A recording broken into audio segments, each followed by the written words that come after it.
Okay, good afternoon, good morning, good evening to everyone joining me. I'm Patrick Weinert. I'm your host here at the Money Mission Live, and I have a really special guest that I'm going to interview today, Mike Piper. Now, Mike is someone that I've followed for a long time, and it's kind of exciting for me to be able to get to interview him and have him here. Mike has been a CPA for many years. He's got thousands of clients he's helped. He's very big in the personal finance space. He has a blog as well called The Oblivious Investor, and I've been a follower of his for a while. Uh, there's a lot of things that I like about Mike that I just can't really, I can't go over them all right now. I'll be talking for the whole show.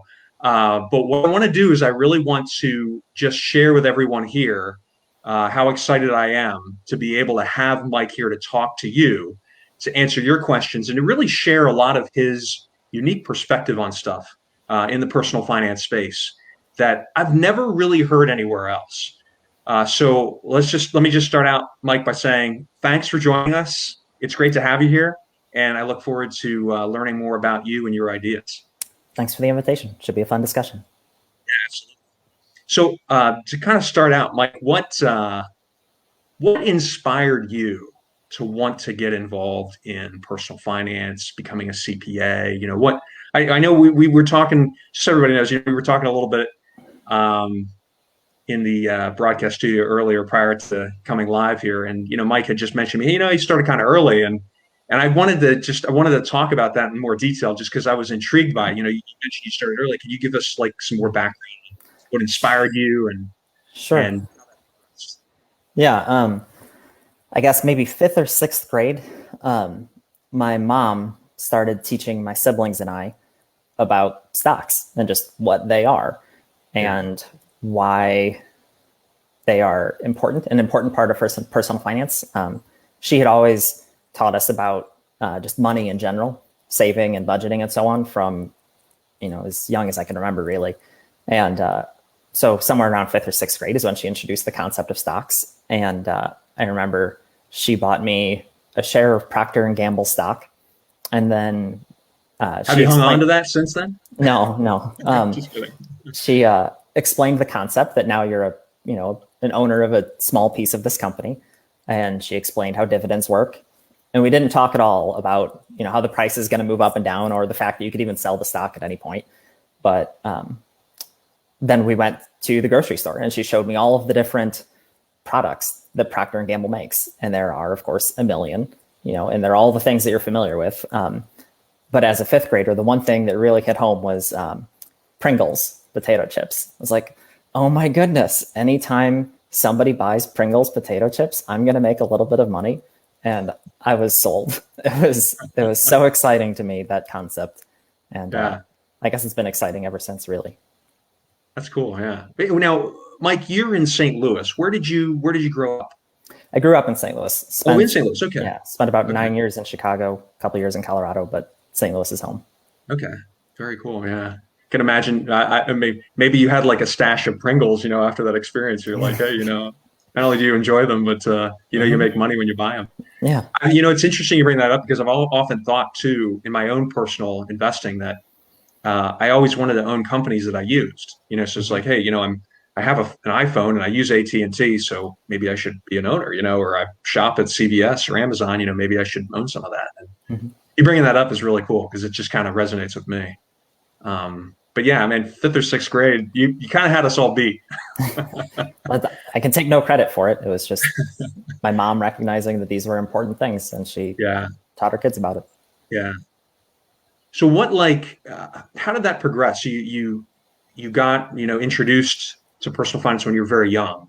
Yeah. What is it that did later on you say, hey, I really, did you get good at it and then you were helping people and you said, hey, I want to become a CPA, or how did that happen? Yeah. When I started undergrad college, I was planning to major in marketing. It just sounded interesting to me. But of course, as a business major, you have to take accounting courses. And as soon as I was in that very first accounting course, I realized this is a better fit for me than marketing. It's more suitable to my skills, to say the least. And it was probably more interesting as well.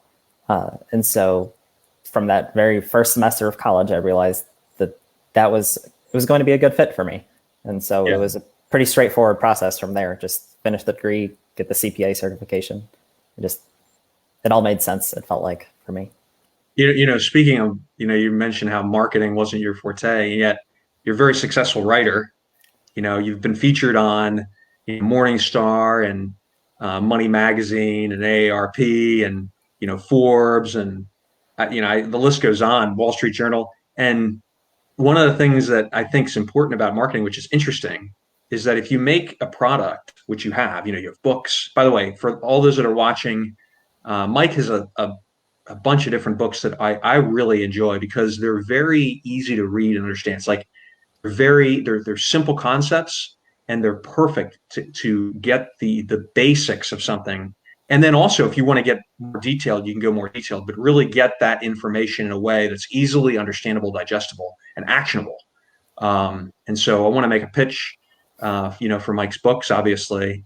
And a lot of them, I'm going to put a link below this video, but there are things like Investing Made Simple, Social Security Made Simple. These books are really beneficial, and so I encourage people to take a look at them.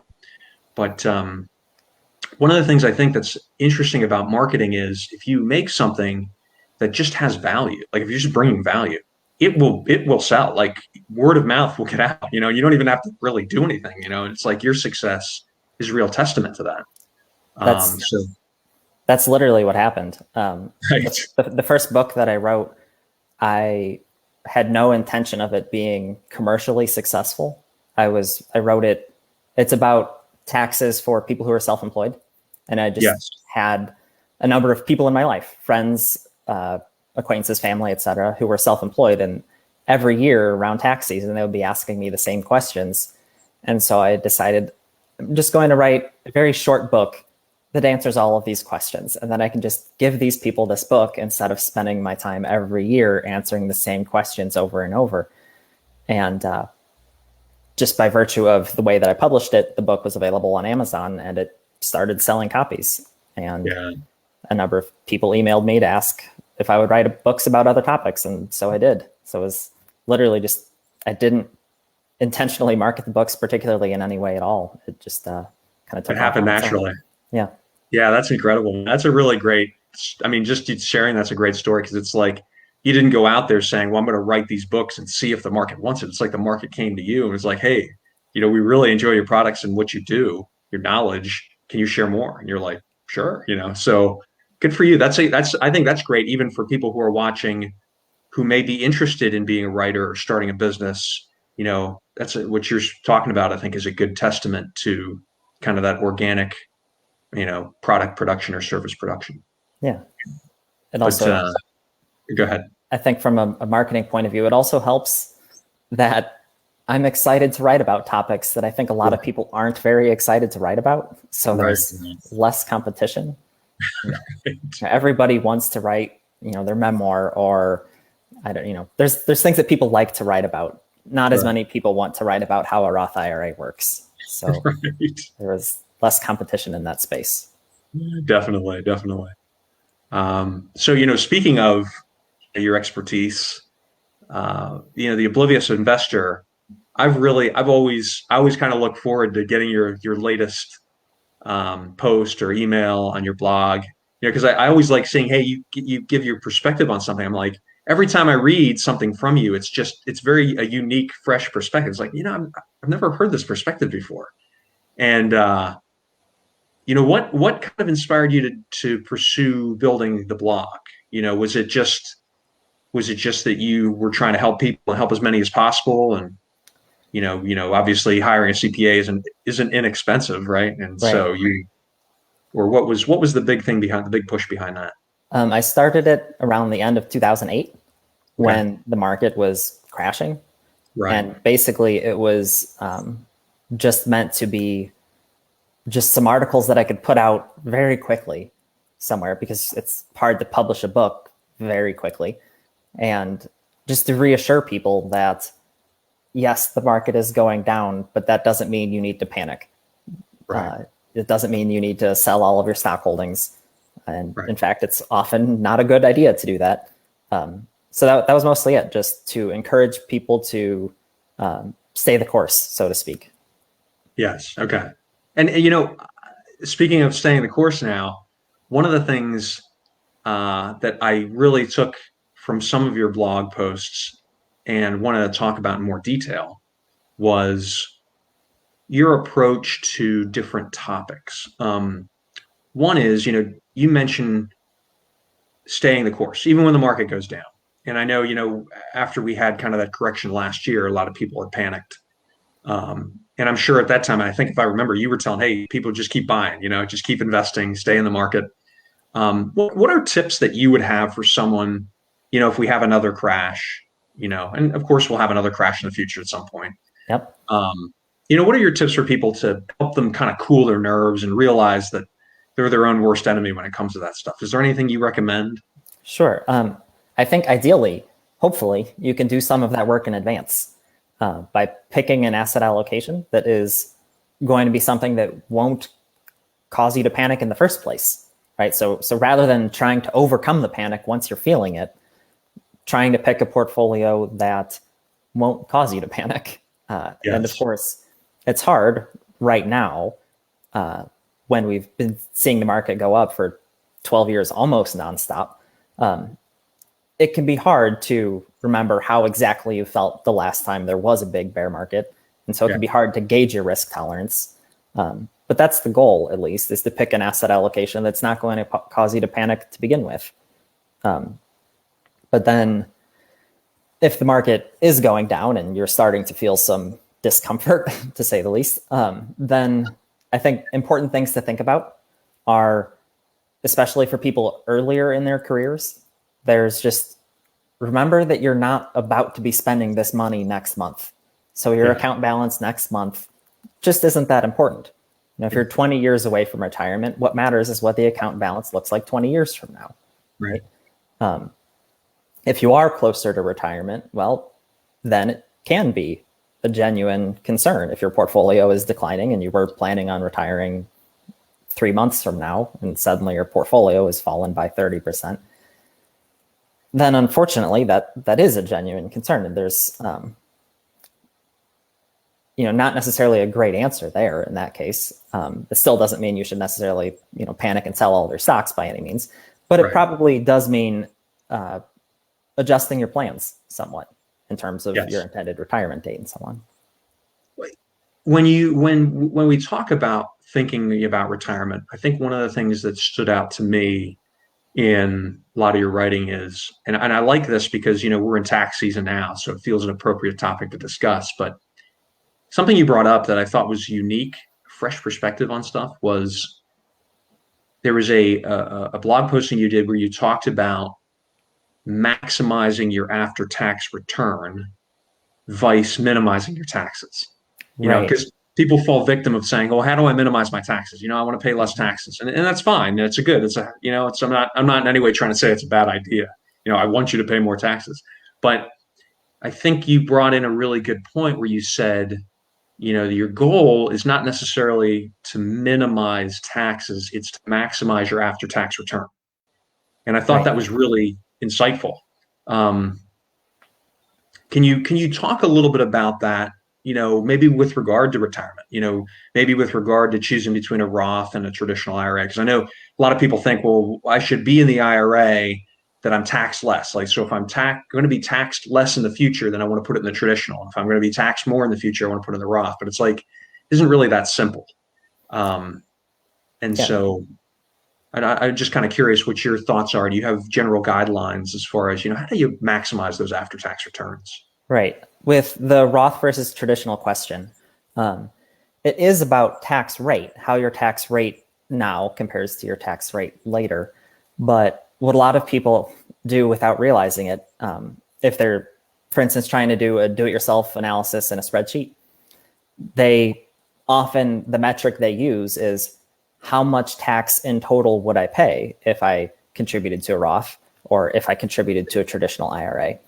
And that's the wrong metric, because what ends up happening when you do the analysis that way is that the option that has you paying taxes right now is always going to look better, because paying taxes right now, you're paying taxes on a smaller dollar amount. Whereas if you're paying taxes later, you're paying it on a larger dollar amount. So whether that leads to Roth or traditional depends on whether we're talking about contributions or distributions. But the point is to, again, focus on after-tax dollars. And when you do it that way, what you find is that it is about tax rate. And if you have a lower tax rate right now than you expect to have later, then that's a point in favor of contributing to a Roth. Or if you're in retirement, then that's a point in favor of taking distributions from tax-deferred accounts. Okay. And, go ahead. Yeah. I was going to say, can you give like maybe an example of someone who uses that wrong metric and comes to the wrong conclusion as a result of that? Sure. A lot of people, if they're looking at doing Roth conversions, for instance, they might, when you do a Roth conversion, what happens is you're paying tax right now on this money, right? Yes. And in exchange, you now don't have to pay tax later on down the road. Yes. And so let's say you're looking at a 30% tax rate right now. If you're looking at a just round dollar amount, a $10,000 conversion that you're pondering doing. Yes. If it's a 30% tax rate right now, you're saying, okay, I'll pay $3,000 in taxes right now. But if you're imagining a 20% tax rate down the line, but you imagine that your account is going to double between now and then you'd be paying a 20% tax on an amount that's twice as big. So you would say, gosh, that's more taxes. And so the person would be inclined to do the Roth conversion now because it's a smaller dollar amount of taxes. But that's a mistake, because they're paying tax now at a 30% rate when they could pay tax at a 20% rate later. Okay. So it's, again, this is hard to do without actually, looking at without actually numbers. Demonstrating it. No, I get it. But the point is, you want to focus on tax rate, or alternatively, you can focus on which leaves you with the most after-tax dollars. And when you do the analysis that way, it'll demonstrate that what matters is the tax rate rather than the dollars of taxes paid. The actual amount paid. Yeah. Okay. Right. Okay. Yeah, that's a good point. I mean, so, I remember in the past, I mean, I am a homeowner, but I remember in the past getting urged to buy a house because, you're going to get a tax write-off. And it's like, at a certain point, as I matured in my understanding of personal finance, I was like, well, that may be true, but it's like, does it make good financial sense to do? Because if it doesn't, it's like, it doesn't matter how much money you save in taxes. Yeah, exactly. It often does make sense to pay down a mortgage, even though, yes, you're losing out on that deduction, but right. It's exactly. It's like you want to maybe buy the house because it's a good financial move on its own, and you get the tax write-off. It's like the tax write-off is like a side benefit. Right. Yeah. It's a piece to include in the analysis. Right. Yeah. Exactly. Well, so I wanted to ask you. So we talked about retirement planning, and you had mentioned, I guess, in another blog post that I remember following, that you had mentioned the 4% rule might not apply to everybody, depending on how old they are and how much they have saved. Do you have like a rule of thumb on a safe withdrawal rate for people of different ages, or is it all just entirely determined on an individualized basis? Yeah, I'm not inclined to give a rule of thumb, because there's people call you later. Yeah, there's multiple factors, because there is how old you are, right? Yep. And what health you're in. But then, at least as important is, are you married? Because if there's two people, now we're dealing with a joint life expectancy. This portfolio has to last for as long as both of you are alive, or rather, for as long as either of you is alive. Whereas if there's only just you, then we're only looking at one life expectancy that needs to last through. So that's one piece of the picture. But then there's also, how flexible are you, right? If you could cut your spending significantly, then a higher withdrawal rate early on can make sense. If we're talking about, these are the bare necessities that are going to be covered, and you absolutely can't cut it, well, then you probably need to be using a lower withdrawal rate to begin with, because you need to know that this withdrawal rate is going to work. Whereas, if you're looking at a higher, 4.5%, 5% or something, but you know that you could cut your spending by 40% from one year to the next if you really needed to, because there's so much discretionary spending in there, well, then you can get away with you can get away with starting with a higher spending rate because you could decrease it really suddenly if you had to. Then there's also just interest rates. So real interest rates, inflation adjusted interest rates, and stock market valuations. Basically, what kind of returns should we be expecting from the portfolio? That plays a big role too. Right now, inflation adjusted interest rates are really low and stock valuations are high.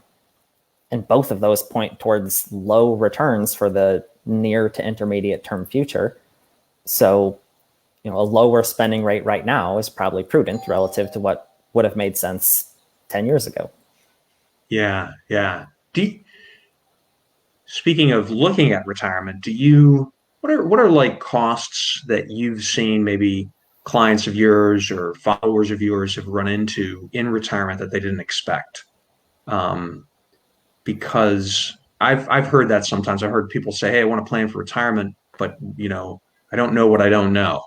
And what stuff that you've experienced with those that follow you or your clients that those have been costs that they didn't anticipate in their financial plan. Right. There's the obvious ones. Healthcare often goes up as you get older. Right. And then long-term care also, which we all hope to not need, but some of us will need it and it's expensive. So those are the obvious ones. Other ones I would say is if you haven't figured out what you are going to do with your time in retirement, right? Like if you just have this job that you really don't like and you're just can't wait to get out of it, and that's all you've thought through, well, you're gonna get into retirement and you're going to realize that you need something to do with your time. And some people, the hobby they pick up is actually, something that earns money. They decide they like writing, and you can write for free and maybe it'll earn you some money. Or you decide to work at the local gardening shop down because you really like gardening, and so you're going to do that just part-time. But you might settle on some hobby that's actually pretty expensive depending on what it is that you find out that you want to be doing with your time. And so put some thought into that. What are you actually going to be doing? If you're going to pick up some hobby that's going to have you buying really expensive $10,000 carbon frame mountain bikes every year or something like that, well then that wouldn't be anything you do. you should budget for that. So those are I think the big things. Just make sure that you're figuring out what you're actually going to be doing with your life and what that will cost. Yeah, that's a good point. Yeah, if you think about your hobbies, and if they're expensive hobbies, like you said, if you're buying $10,000 carbon fiber mountain bikes, or road bikes, it's going to be expensive depending on what you're doing. The other thing that I think of when I think of retirement is I think of Social Security, because I think a lot of people don't think Social Security is going to be there for them. They're like, it's not going to be there. I remember when I was younger, people were like, by the time we're retired, Social Security won't exist anymore. It's like, well, I don't know if, that's really accurate, but I know you have a lot of experience with working with Social Security, like advising your clients, your followers on it. Are there any, like, I know you don't like giving out rules of thumb, but are there any concepts that you think people should take away for understanding about Social Security? Yes. Obviously, they should read your book. So I'm making a picture of your book, but the first thing I would say is don't think that it's going to disappear. Often that's just based on a technical misunderstanding. People hear the news, because there's stories about this every year. Every year, the Social Security trustees put out a report about the funding status of the program, basically. And every year, it says that the trust fund is being depleted. And there's a projected date on which that fund will be depleted. And it varies. It's usually 2033 or 2034. So sometime in the next 10 to 15 years. And people hear that, and it's often reported as Social Security is going broke. And so people think that once that fund is depleted, that means the program is going to go away. Yeah. But the other piece of information there that is important is that even once that fund is depleted, the ongoing tax dollars every year, just from people's earnings, when you earn money, whether it's wages or self-employment income, you have to pay Social Security tax. And that ongoing tax revenue every year is projected to cover about 3/4 of the promised benefits. So there would be a cut in benefits, certainly. The trust fund being depleted would result in some changes, but it doesn't result in the program going to zero. For the program to go to zero, there would need to be a law passed that says the whole thing's canceled. And that would be, no one would even consider passing that law because it would be so unpopular. Right. So the program's not going away. We're obviously going to see changes of some sort. And it's anybody's guess exactly what will happen, but the program will be there. And so to assume that it's going to be zero is unnecessarily pessimistic. Right. It's, there's a range of assumptions that are reasonable, but zero is not what's going to happen. Right. Well, and for those that obviously want to take advantage of Social Security, you'll hear, or people will hear, hey, if you wait till later, you'll get a bigger payout. But if you wait till too late, it really doesn't, you may not live very long after that. And so right. Do you have any thoughts on that as far as waiting? And Sure.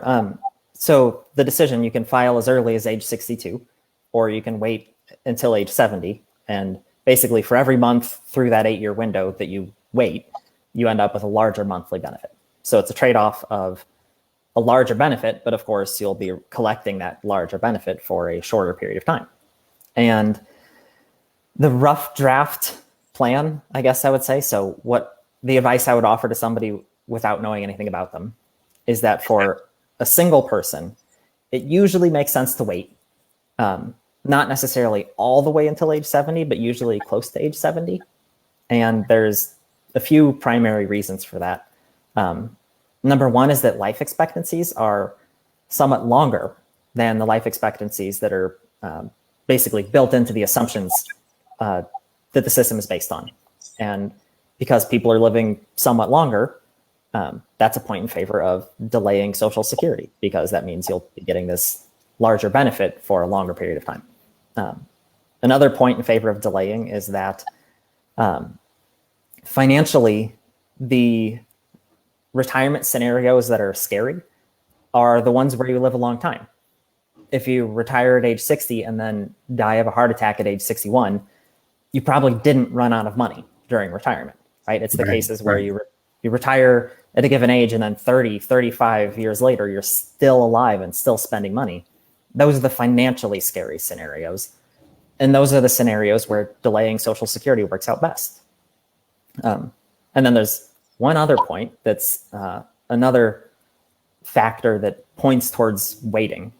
And that is that right now, interest rates are really low. So the option where you take the money early and invest it, it's relatively less appealing than it has been at certain times in the past, right? If interest rates were higher, the idea of taking the money early and investing it would be more attractive. But right now, it's not very attractive. So for right now, for most unmarried people, waiting makes sense. For married people, there's spousal benefits and survivor benefits to consider. And without getting too much into that, basically it's a point in favor of the spouse with the higher earnings record. It's a point in favor of that spouse waiting all the way until 70, because that increases their own retirement benefit, but it also increases the survivor benefit of the other spouse if the other spouse lives longer. And it's a point in favor of doing the opposite thing for the lower earner. So it's a point in favor of the lower earner filing earlier. So often as early as age 62, or it can sometimes make sense for the lower earner to wait, but a good rough draft plan for a married couple is lower earner files as early as possible, higher earner waits until 70. Okay. That's a good template actually to use. It's good. And for those who are just joining us, I'll just add that you can get Mike's book on Social Security Made Simple. That's the title, right, Mike? Yep. You can get a copy of that on Amazon. Go on the Oblivious Investor. You can see all of his books. So the obliviousinvestor.com. You can see all of his books. You can follow his blog. I encourage you to do so. you're going to see a lot of the ideas that Mike has developed, some of which are very original to him. I've never heard some of this stuff in other places. And I encourage you to do that just because, stuff like this that you can really take advantage of, things like Social Security, which many of us don't even plan for, that, again, can help get you to your place of financial freedom. We got a comment. Abel, it's good to see you. And he made the comment, good point on all the stuff that Mike was saying about Social Security. And then Christian, good to see you too. He said, "Do you have any opinions on Bitcoin or digital currencies?" That's an interesting. That's an Sure. interesting question. What are your thoughts on Bitcoin, Mike? That's what Christian was asking. For me, the answer is that I don't understand it as well as I would need to. Not the purpose of it, but I don't understand the economic characteristics of it as an investment, Yes. as well as I would need to in order to be comfortable investing in it. And that's okay because I already know that I'll be able to reach my goals without it. I don't need any supercharged, crazy investment returns. Just what the returns that you would get from regular stock and bond portfolio, that's going to be just fine for me based on our savings rate and our goals. Yes. So I can't really say a whole lot more than that. Okay. Yeah. And this kind of dovetails to a topic I've thought about myself, and that is risk. I think a lot of people sometimes don't think about risk when it comes to their investments. They just think, well, I want to make a lot of money, and it's like sometimes when I'll talk to them, I'll be like, "Oh, it's not really a goal, It's like make a lot of money. It's like you might as well just take all your money and go to Vegas and put it all on black, Sure. and spin the dial, or roll the dice, and you don't. I think sometimes understanding the trade off with risk and return is something that escapes a lot of people. And like you're saying, hey, I can put my money into the stock market and I can achieve my goal, and I've less risk than if I were, say, to put it in something that I don't necessarily understand. Not necessarily Bitcoin, but like these new NFTs. Also got a comment. He said, "Yes, I need to understand digital currency."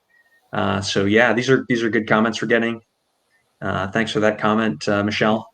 Good to see you too, Michelle. That's something that NFTs are kind of a new thing now, and I don't know if you have an opinion on those as well or not. It's the same thing. I mean, I understand what they are and what the purpose is, but it's so new as an asset class that trying to ballpark exactly how risky is this?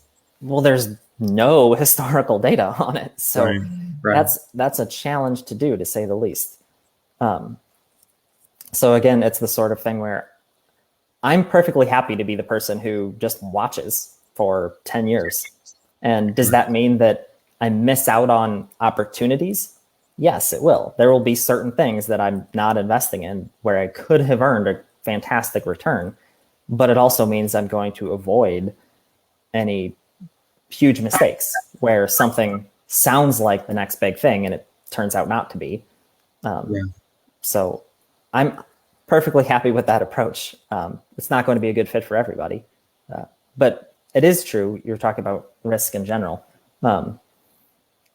For a lot of people, especially newer investors, if you started after 2009, after the beginning of 2009, you haven't seen a bear market in stocks. You haven't been through one yourself.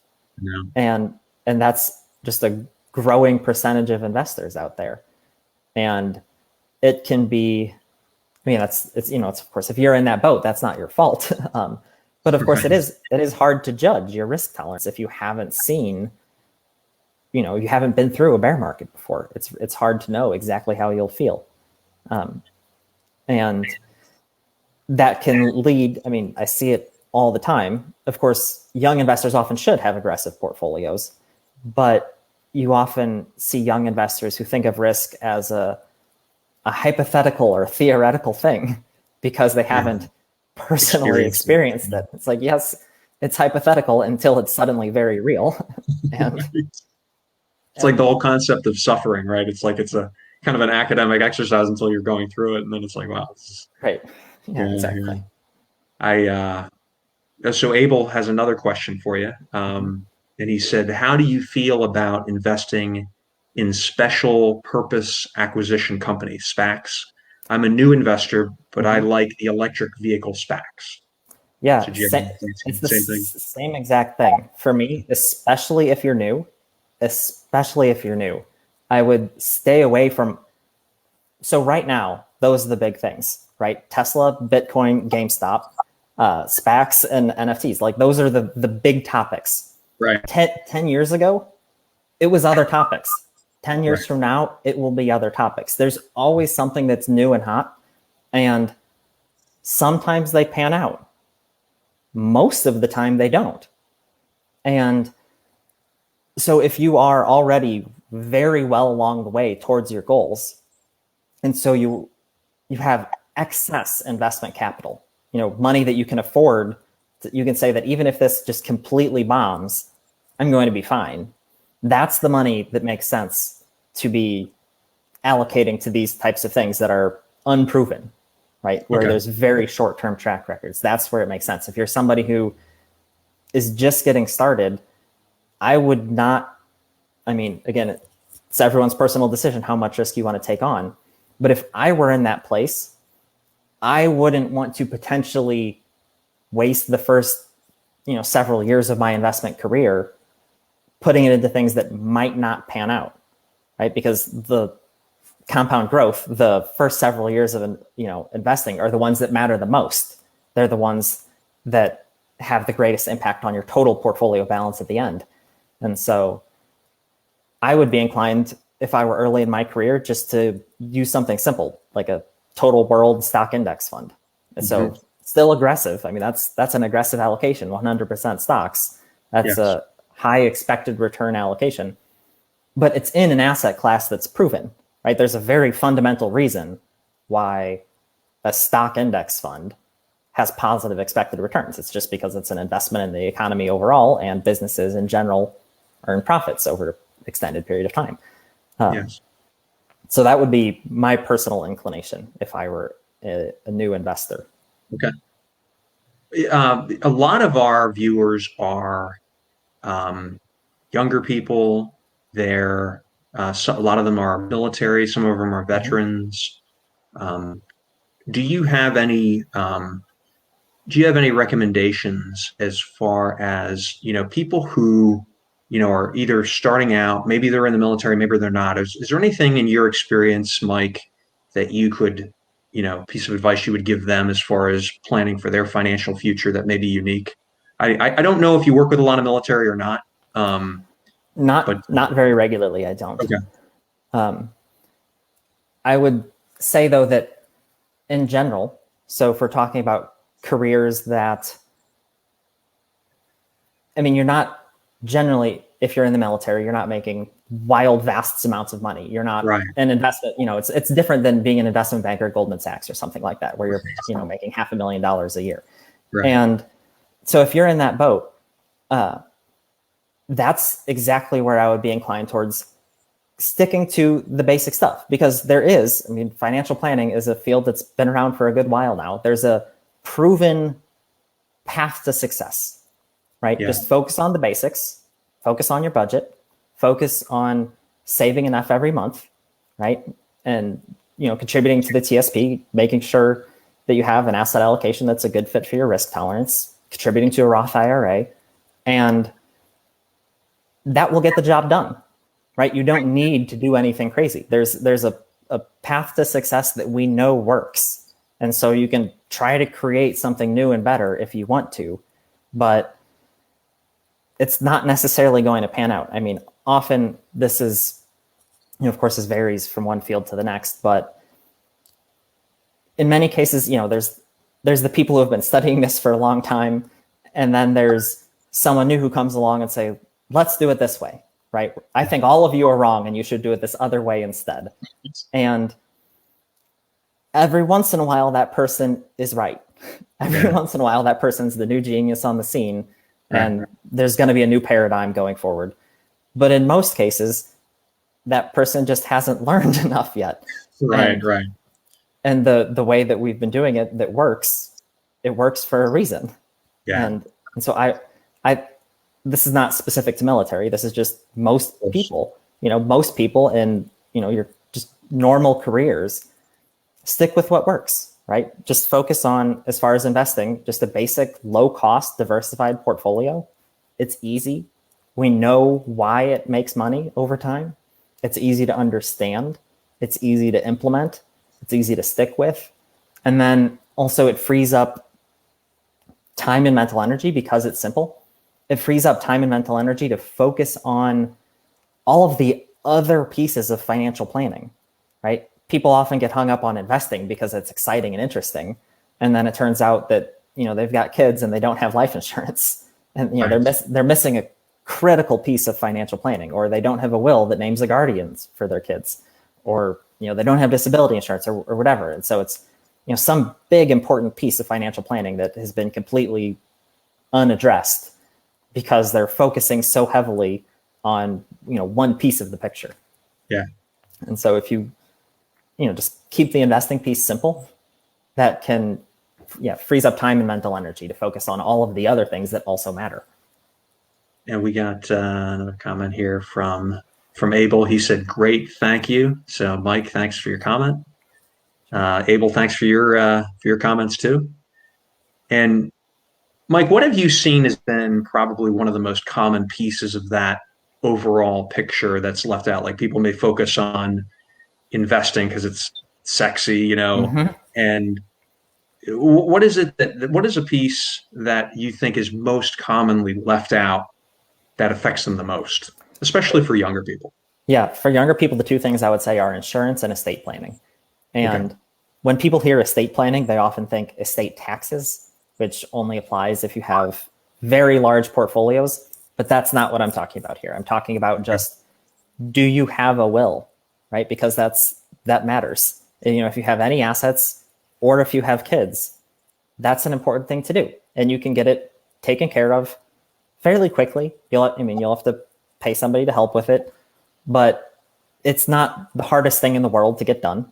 And Yes. at least for me, knowing that things like that are taken care of, it gives me some peace of mind. So it offers some benefit to me now. Basic estate planning. The other big things would be on your retirement accounts, check who the listed beneficiary is. Is it your ex-girlfriend who you haven't talked to in 4 years and you're married with a kid and it's still this Right. other person named on the account? Because that Right. happens, and Yeah. that's not what you want.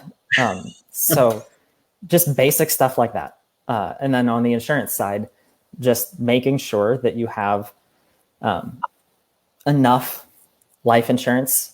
If there are people dependent upon you, right? If you're single, no kids, then you don't really need life insurance at all. But if you have dependents, make sure that you have enough life insurance to take care of them if something happens to you. Right. Just so the two things that often get left off, and it makes sense because estate planning and insurance, because those are the things that you have to think about, the things that can go wrong. What if I die? What if I get Yeah. disabled? And no one likes to think about that stuff. They like to think about investing because that's, what if I strike it rich? So That's a really good point. people love to That's, focus on that, but there's other things too, and they're important.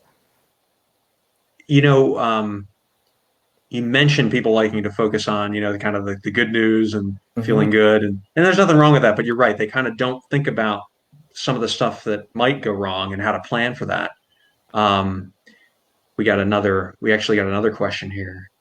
And this is, I'm, I'm in the car often. Do Mm-hmm. either of you, Patrick or Mike, have investing podcasts you recommend? So that's a Yeah. great question. That's from Christian. Yeah. One that I What do think you is do? Go ahead. excellent is The Long View by Morningstar.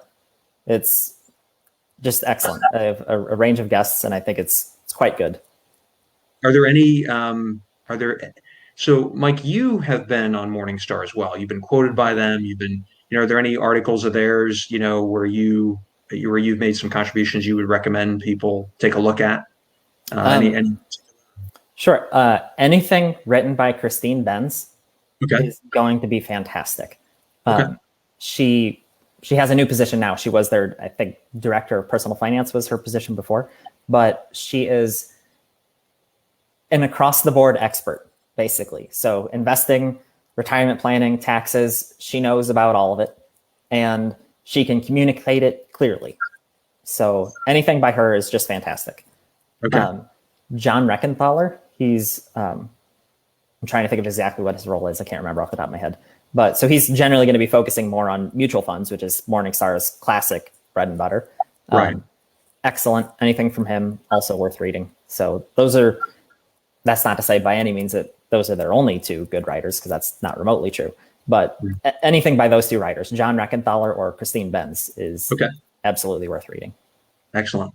That's yeah. Thanks for sharing that with us, Mike. I'd also gotten asked the question before.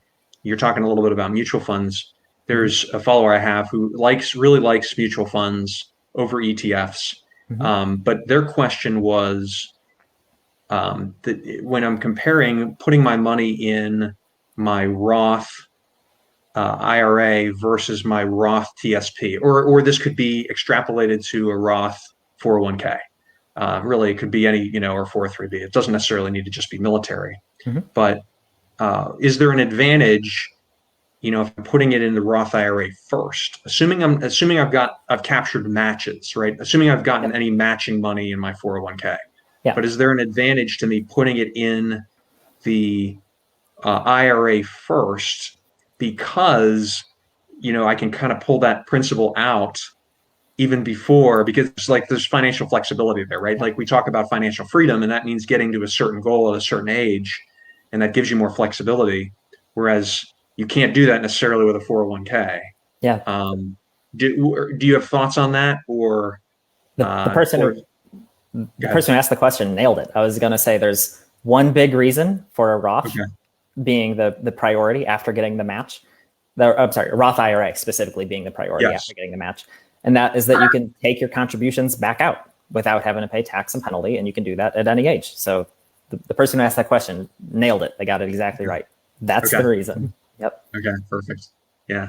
And the other thing too, which is interesting, and I only learned this through experience, was if you contribute to a Roth, so you have to make a certain amount of money each year to contribute to a Roth. You can't just contribute to one. If you have achieved financial freedom, if you've achieved where all your money's passive, you can't put money in a Roth. It's like, because you haven't earned it. And they'll only let you contribute. So if you do that, you need to know that when they make you pull the money out, that may affect you in ways that are not necessarily predicted. That's just something that I've learned through experience. So just be aware of that. It wasn't necessarily a question, but just something I've wanted to bring up because it came to mind because I experienced that and was totally surprised by it. Yeah. Yep. So we got, what did we got? Another comment here. Christian said to you, Mike, he said, awesome. Thank you. So good to see you, Christian. Good to see a lot of you here. Michelle, Abel, a lot of you here are asking really good questions. What other, Mike, what other ideas would you want to share as far as maybe people who are middle-aged? So we were talking about younger, as you're getting closer to retirement. Are you a big advocate for, the whole concept of a robo-advisor or a target dated fund where it's unwinding your investments, to a certain point? Or do you like the idea of, hey, if you're 20 years out, you could pretty much have an all stock portfolio and you're probably okay? Where are you at on that? Yeah, there's two components to risk tolerance. There's the economic component, which is how much risk you can afford. Right. And if you're 20 years out, you can afford a whole lot of risk.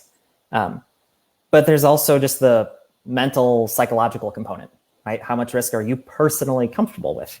And that's, doesn't really necessarily have anything to do with your finances. Some people are just very comfortable with risk and some people aren't. And it's important to just recognize where you personally stand on that. Because again, the goal is to pick an asset allocation that you can stick with, even when the stock market is going down. And so I think You can go with a DIY allocation that's very aggressive if you have, if you're a good way out from retirement and you have a high personal, mental tolerance for risk. But that's not everybody. Right. And as far as target date funds in general, I think they're excellent. As long as you stick with, low cost providers, and the TSP there is excellent. I mean, it can't be beat really. It's an extremely low cost provider. So I think hands-off options are great because they save you time, which is nice, but they help free you from worrying about it, right? Because you know that you don't have to do anything. You know that you don't have to go in and rebalance. Right. So you don't have to check your portfolio very often. And, if it's, an employer plan like the TSP where your contributions are happening automatically, you hardly ever have to check it. And so that prevents you from freaking out about the volatility that you see from one day to the next and from 1 month to the next.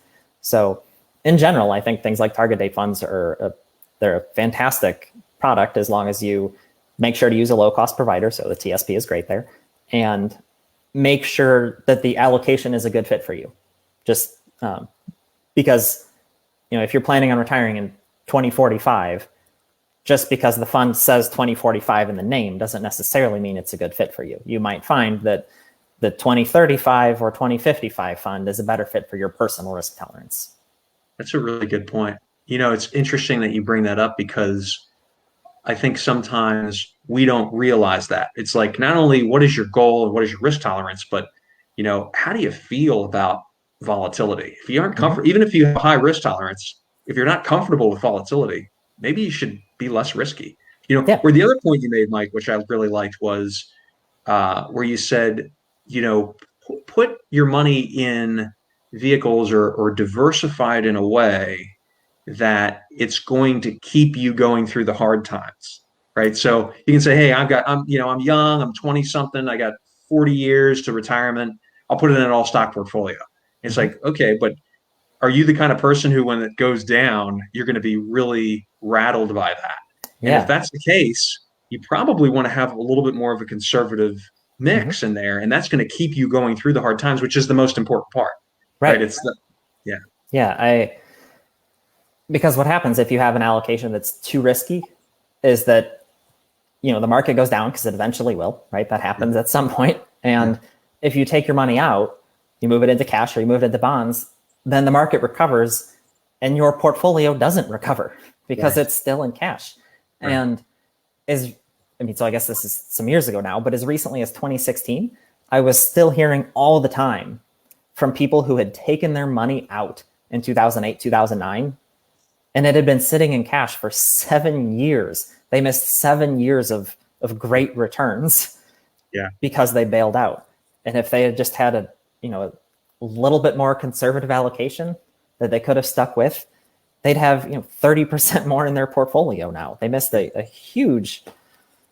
It was hard to see. Every time you hear from somebody like that, it's hard because that's a significant. I mean, it's not just numbers in a spreadsheet. It's not just numbers on a website. It's actual years of living expenses that they could have had paid for, and now they don't.